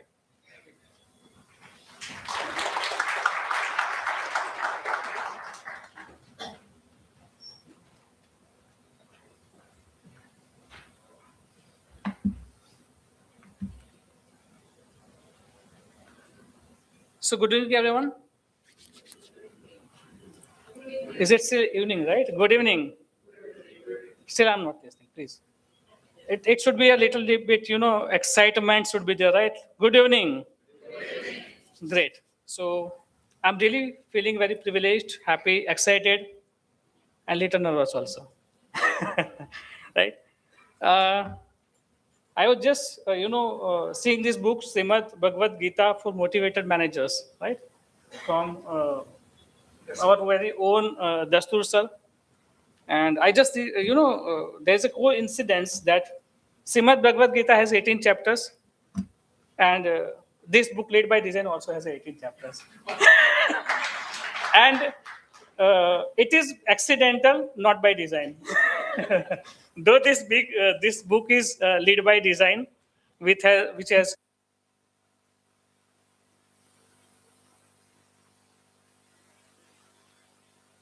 yeah, this book is not written in the study room, because me and Karya sir has almost 55 years of cumulative experience, and we have gone through many sessions in classroom for corporates, boardroom discussions on shop floors where manufacturing companies, even at many places, right? We have done thousands of such conversation, and moreover, the conversation with the leaders who are really capable and want to change a lot in their respective organizations. But most of the time, we come across one emerging question every time, that most of them are leading the day, right?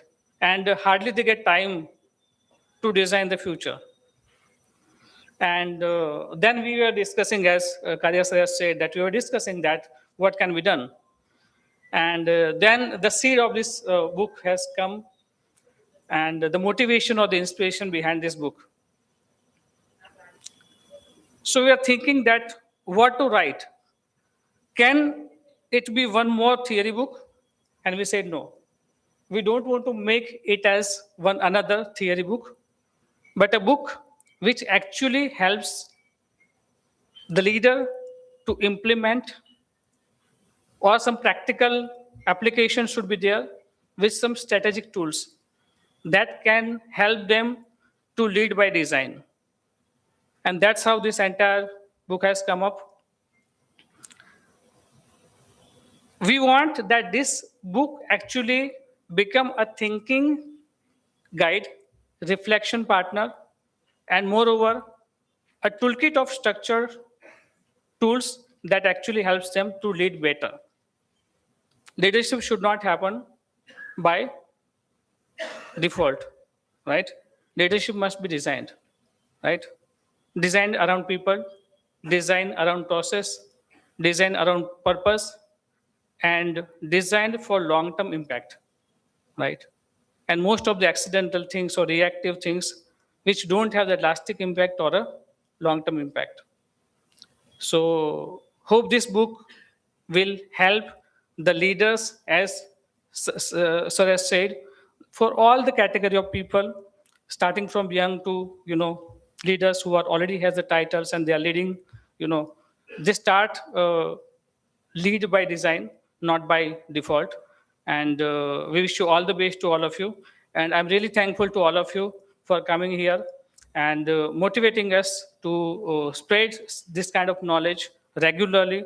And I'm also very much thankful for Dr. Karya sir for pushing me and motivating me to write a lot, right? In this 18 years of my span in leadership and development, I've never thought of writing such things.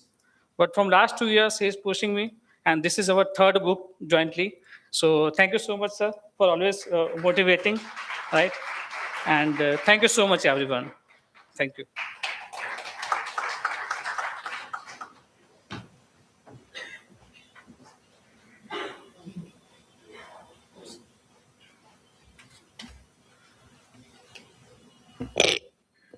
Thank you very much, Dr. Karya, Dr. Panchal, for sharing your insights. Every thought that I shared today adds on to the another layer of the transformation in everybody's career. Now, the moment, a proudest moment for most of the people who are sitting here in the hall. Behind every certificate is the effort that no one sees. Late nights, early mornings, balancing responsibilities. So before we begin the ACP Advanced Certificate Program certificate distribution, I would like to quote a small instruction. We'll start with one after the other programs, and we would request the candidate to come up from the left side and then leave and exit from the right side. After completing the certificates of all the programs, we'll be having a group photo for every individual program. So after every program, we'll be having one group photo. We'll start with wealth management and financial planning. And I would request Mr. Sanjay Tindwani, the faculty of the course, to please come up on the stage with all the dignitaries and present certificate to the participants. First, we have Apu Kanaria from Wealth Management and Business Planning. And next, we have Charanpreet Kaur Oberoi. Please be ready. I would request the dignitaries to please join in for the certificate distribution.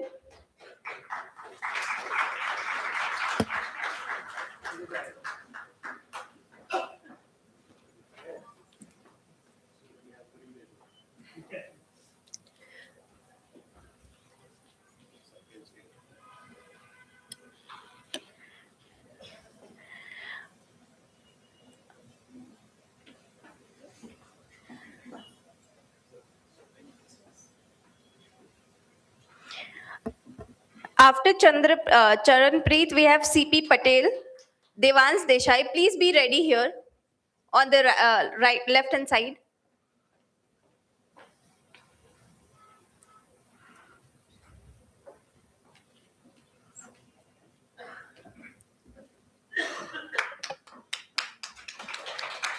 Participants are requested to come from left and exit from right so that they can stay here for the group photograph.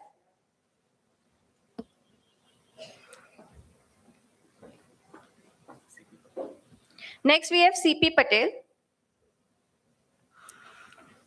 After CP Patel, we have Devans Desai.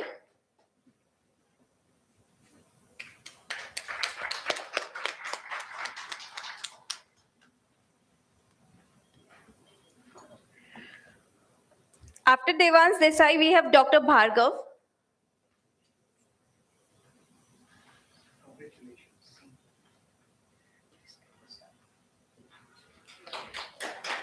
After Dr. Bhargav, we have Kamal Kumar Shukla.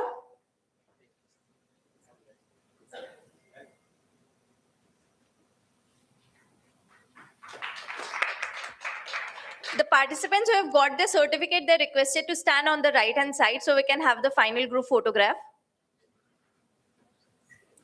After Kamal Kumar, we have Karan Verma. Next, we have Naresh Patel.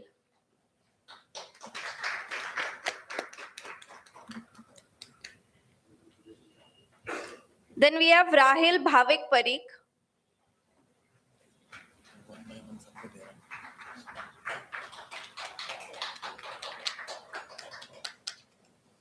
After Rahil, we have Ravi Kumar Shah.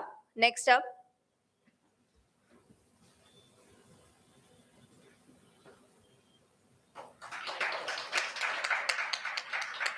After Ravi Kumar, we have Rushi Gupta.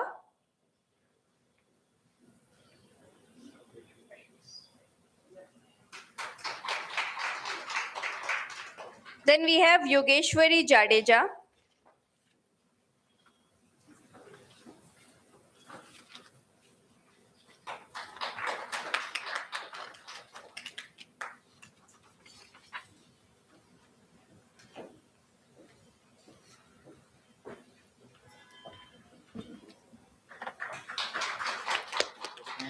Now we would request all the participants to come up on the stage for the group photograph. You stay here. Please come for the group photo. Please quickly assemble on the stage and we can have the group photograph.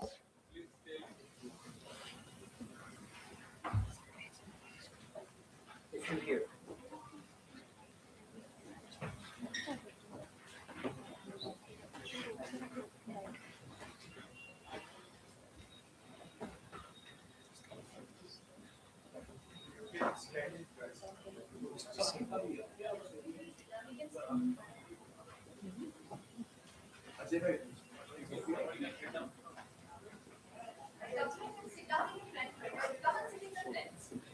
That's good. Guys, you can join in the front, please. Quickly. Sit on your knees. That is okay.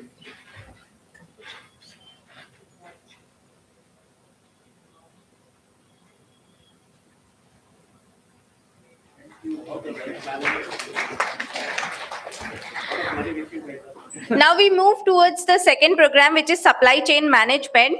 And the esteemed faculty, Dr. Paresh Kare, is already on the stage. So may I now request the participants, Adib Ganam. Again, the instructions remain same. You have to enter from left and exit from right and stay there on the right-hand side. After Adib, we have Diya Bhargav Kumar Panchal. After Diya, we have Faisal Khan.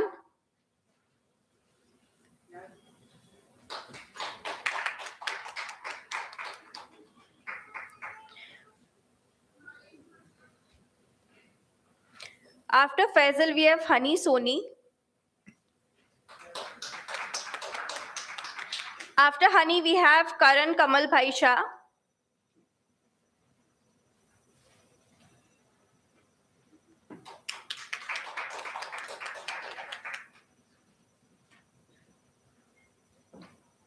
Next, we have Krunal Shah.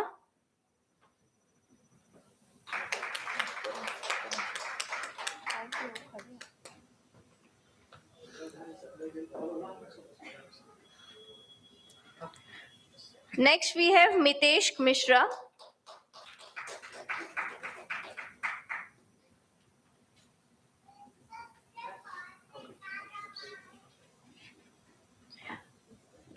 First, we have Krunal Shah.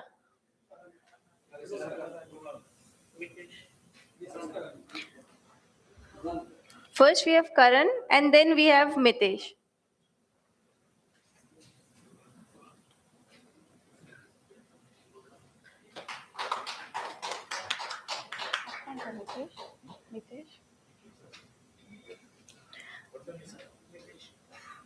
Next, we have Mitesh Mishra. Then we have Nisarg Hilani.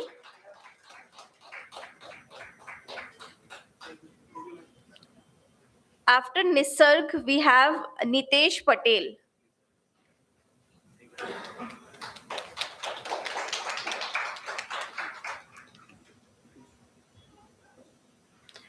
After Nitesh Patel, we have Parth Nirvan.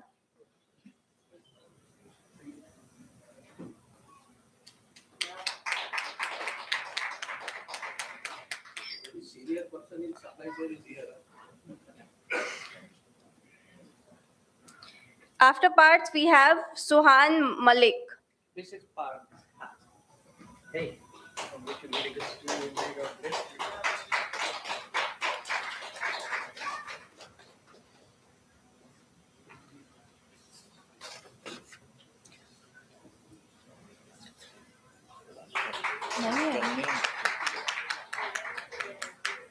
Next, we have Karan.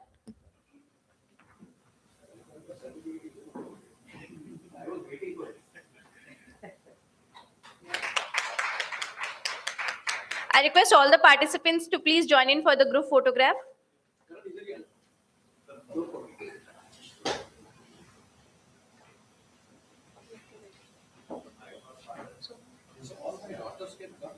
the same way that you use this paper set on the knees.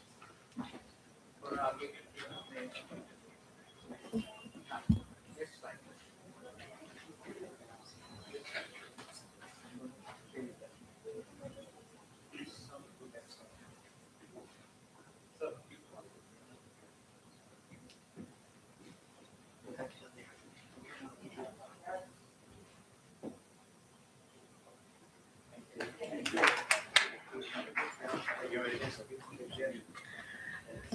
Now we begin with the third program, which is travel and tourism. And I request Mr. Samrendra Srivastav to please join in for the certificate distribution. We have Jia Lalwani.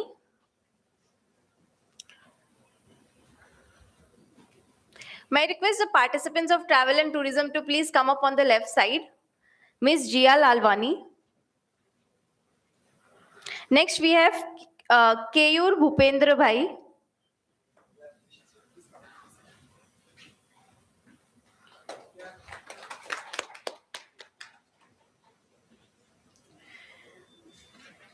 Next, we have after Keyur, Miss Urvashi Thakur.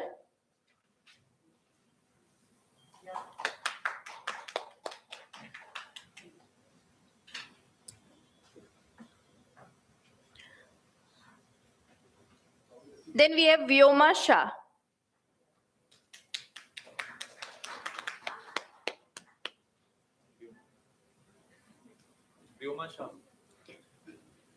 I request all the participants to join in for the group photo.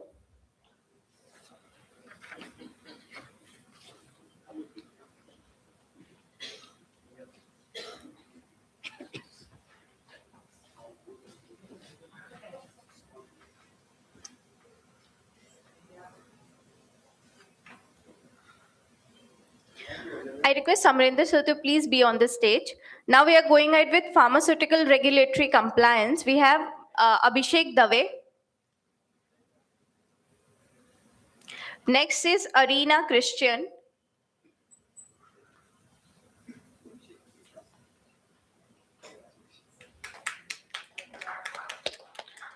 After Arena, we have Mayur.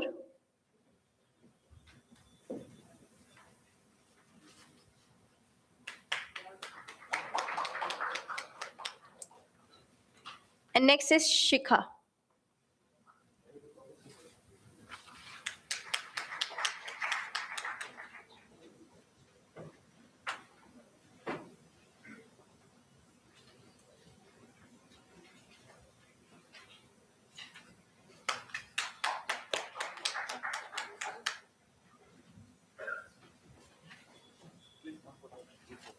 Now I request participants to please join in for the group photo.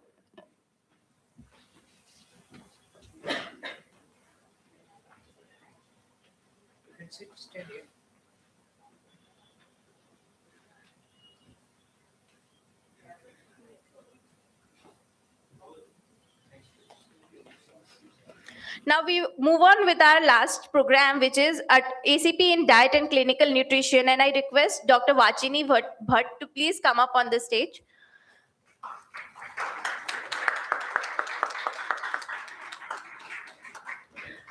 We have Azad Ahmed Sheikh.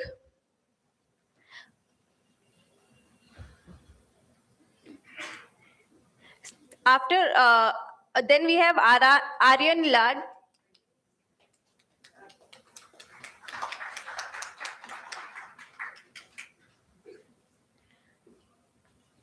After Aryan, we have Bhavesh Harsh Darya Jeshalpura.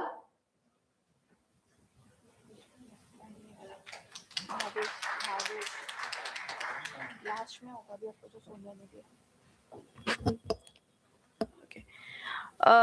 Next, we have Dhritri Kansara.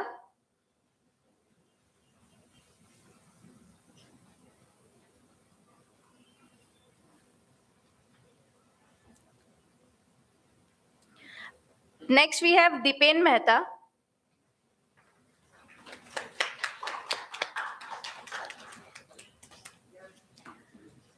Then we have Janki up next.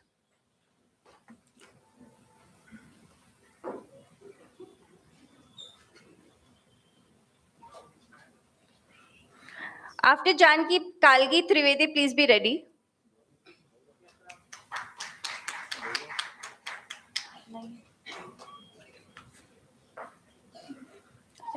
गौरव है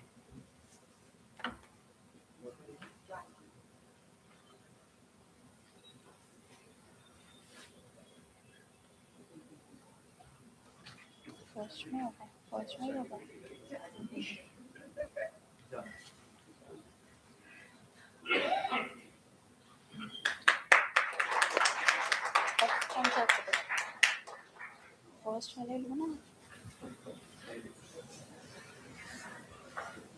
After Kalgi, we have Krutika, then Mana Aditya Shah. Please be ready. All of the diet and clinical participants, please come up on the left side.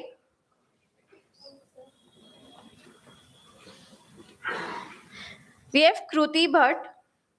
After Kruti, we have Mana Aditya Shah.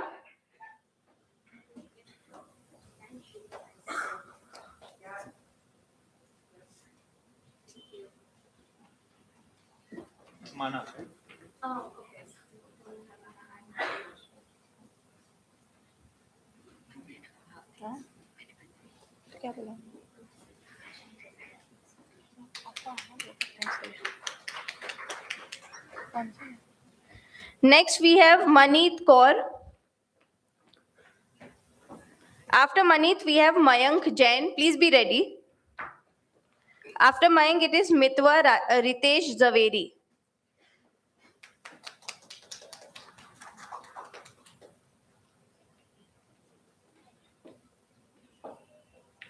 Mayank Jain.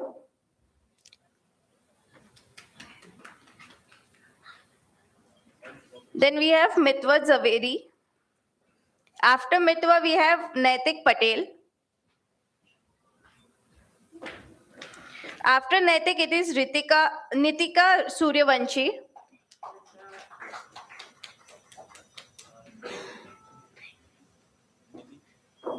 निधि नहीं है.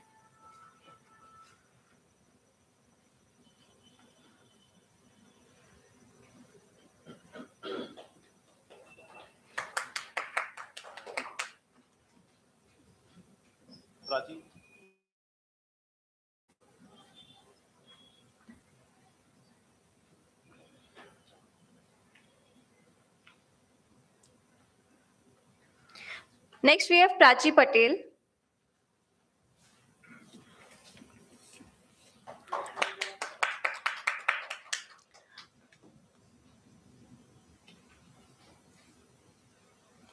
After Prachi, we have Prital Krunal Shah.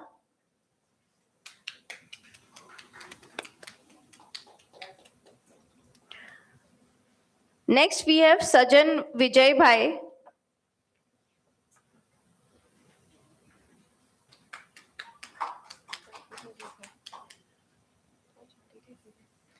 Next, we have Shaunak Shah.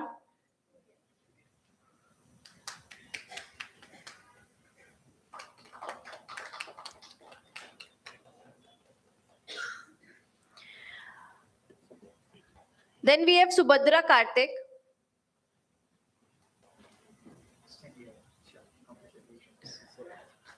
Then we have Tanvi Dhaval Parik.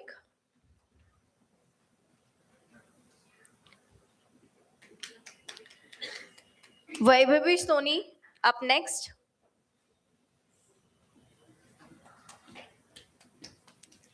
Guys तालियों में बहुत कंजूसी है.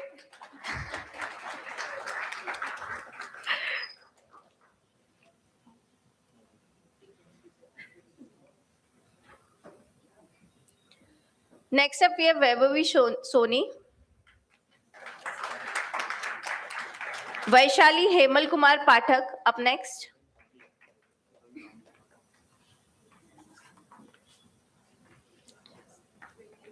Next, we have Vandana Kumari.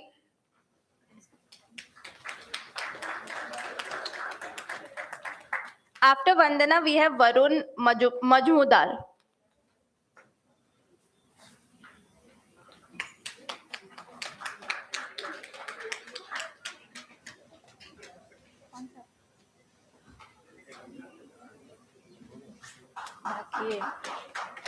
After Varun, we have Vasavi Joshi. Vashvi Joshi.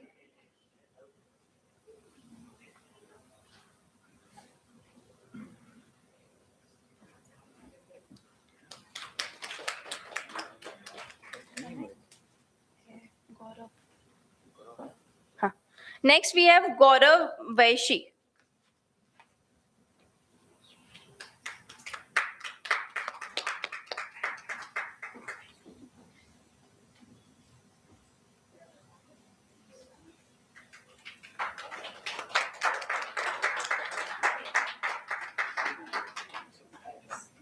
Gaurav.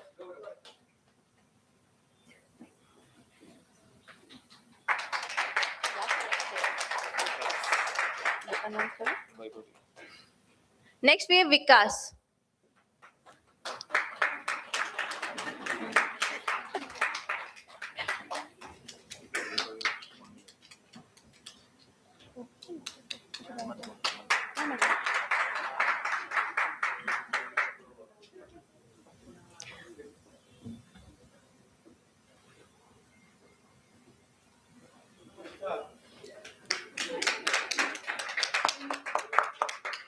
Please come for the group photo. Please, guys, assemble for the group photograph. I would request you all to please kindly adjust yourself for the photo. Yeah. So few can sit and few can stand behind.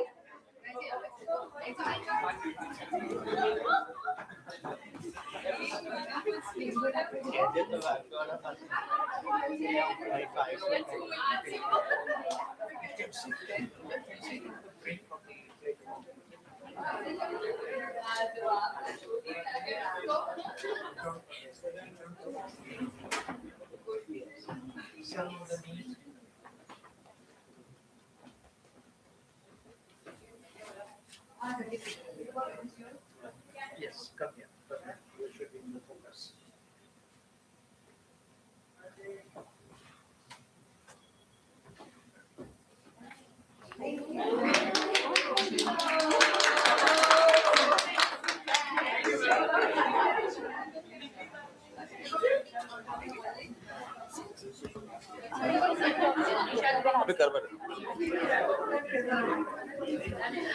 I would request all the participants to please take your seats. There are only few things left, but something interesting. Kindly take your respective seats. नहीं तो आप something बहुत cute चीज आप miss कर दोगे. Cute and sweet at the same time. Mr. Vikas, I request you to please take your seats. Thank you very much to all the dignitaries who had taken so much time in handing over the certificates to the participants.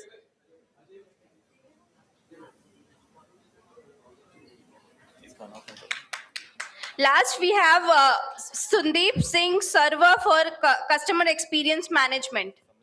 And I request Samrinder sir to please join on the stage.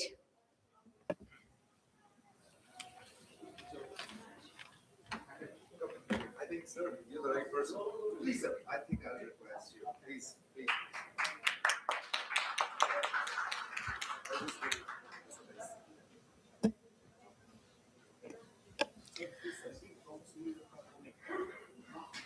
Thank you very much. So, ladies and gentlemen, please once again give a big round of applause to all the achievers today.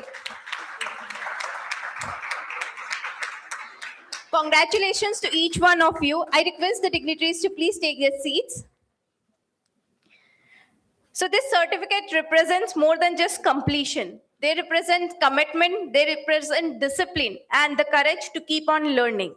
आज का दिन सिर्फ एक milestone नहीं है, ये एक नई शुरुआत है. As we move towards the conclusion of this meaningful evening, it's time to express our gratitude to everyone who made it possible. May I now request Mr. Unmesh Dikshit, Executive Director, Ahmedabad Management Association, to give the concluding remarks.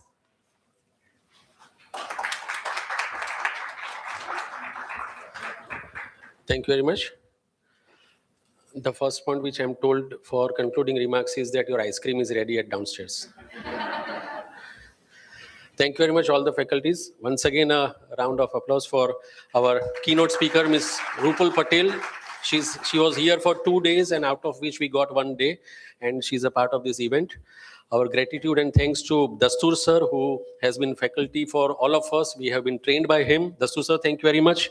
Paresh Karia sir, Hiren Panchal sir, and Narendra Pandya sir, everybody, thank you very much. Request to all the faculties that next year it is your turn. It is my request from AMA.